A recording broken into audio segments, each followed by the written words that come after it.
Hi, my name is Len Johnson and I'm a first grade teacher. I've been teaching elementary school now for 13 years. I was a journalist before I was a teacher, so it taught me to get to what works, what makes sense to people. I've adopted that approach with reading, and I'll tell you what, this COVID year with hybrid classes, online classes, and then full-time in school, we did really well. And I know the reason. It's because parents and I were talking. The parents knew what we were teaching because many of them had seen lessons online. They watched their students take reading tests. And those discussions, that unity was powerful. So I have a video to go along with that. It's called The 10 Musts of Early Reading, and it's been very helpful to my parents and to parents across the world. It's at readingrightnow.com, and you go to step-by-step videos, and it's a very easy download. Here's 5 minutes or so of excerpts so you can get a feel for some of the content. The actual video is about 40 minutes. It's a great video. Also, I want to get kids to where they're reading the middle 80% of the words. Let me explain that. You want to go back and forth so their fingers are stopping not quite at the end and not quite at the beginning of the next line. Your eyes can catch what's on the outside. 3 months before, she read 23 words a minute, and now she's up to 80 words a minute. She doesn't have perfect tracking form.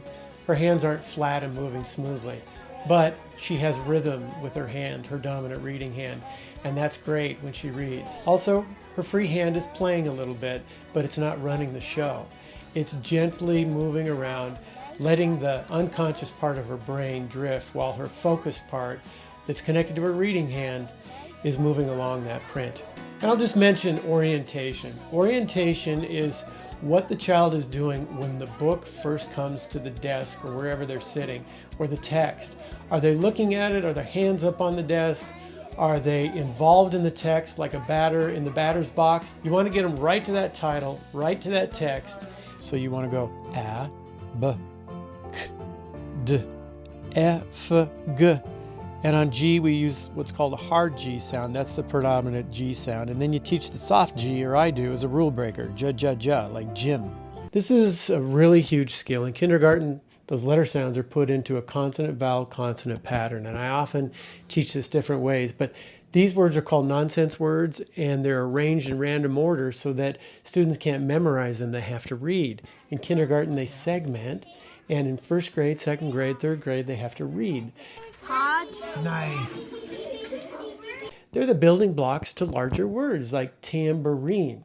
So I'll teach it like this. I'll have them grab their whiteboard marker and I'll say the sounds and have them write it. I'll say t, a, m, have them write tam. Or I'll say the sounds myself with a sheet or board that's already written on, and I'll say a, b, and they have to say the word rab, ba, in, n. Or sometimes I'll read these. Rab, bin, zud, and then make them say the next one. Cub, Cub. Nif, Liam. Good job. I'll have students read them. I'll have students come up and point to them. You want to change your approach on this, and I'll try to get to what works and what sticks, because not the same thing works for everyone else. Lock.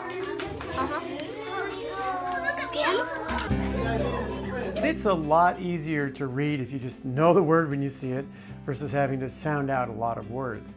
There's two things I'm thinking when I'm approaching vocabulary, teaching it.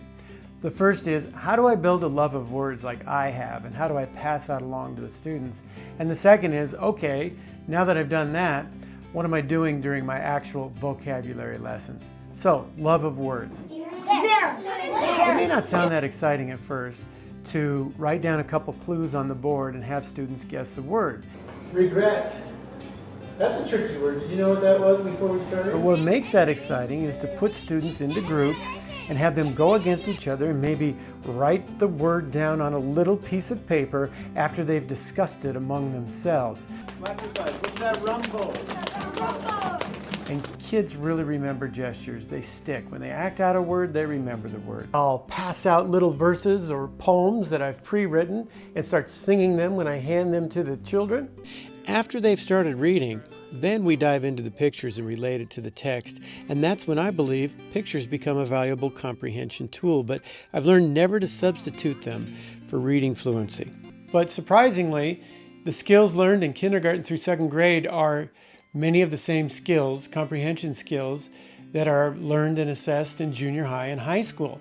So that's good news. If a child learns a comprehension skill early on, chances are they'll do very well in junior high and high school. Sure, new skills are introduced, but the core reading skills stay largely the same. There are three that I really cover a lot early in first grade. I repeat them over and over, and I'd like to share them. First skill, main idea and details. The second skill I really cover a lot is compare and contrast. And the third, characters and setting. This can be practiced with a simple piece of paper. Write an event in the middle, and then write some possible outcomes in the circles outside that middle.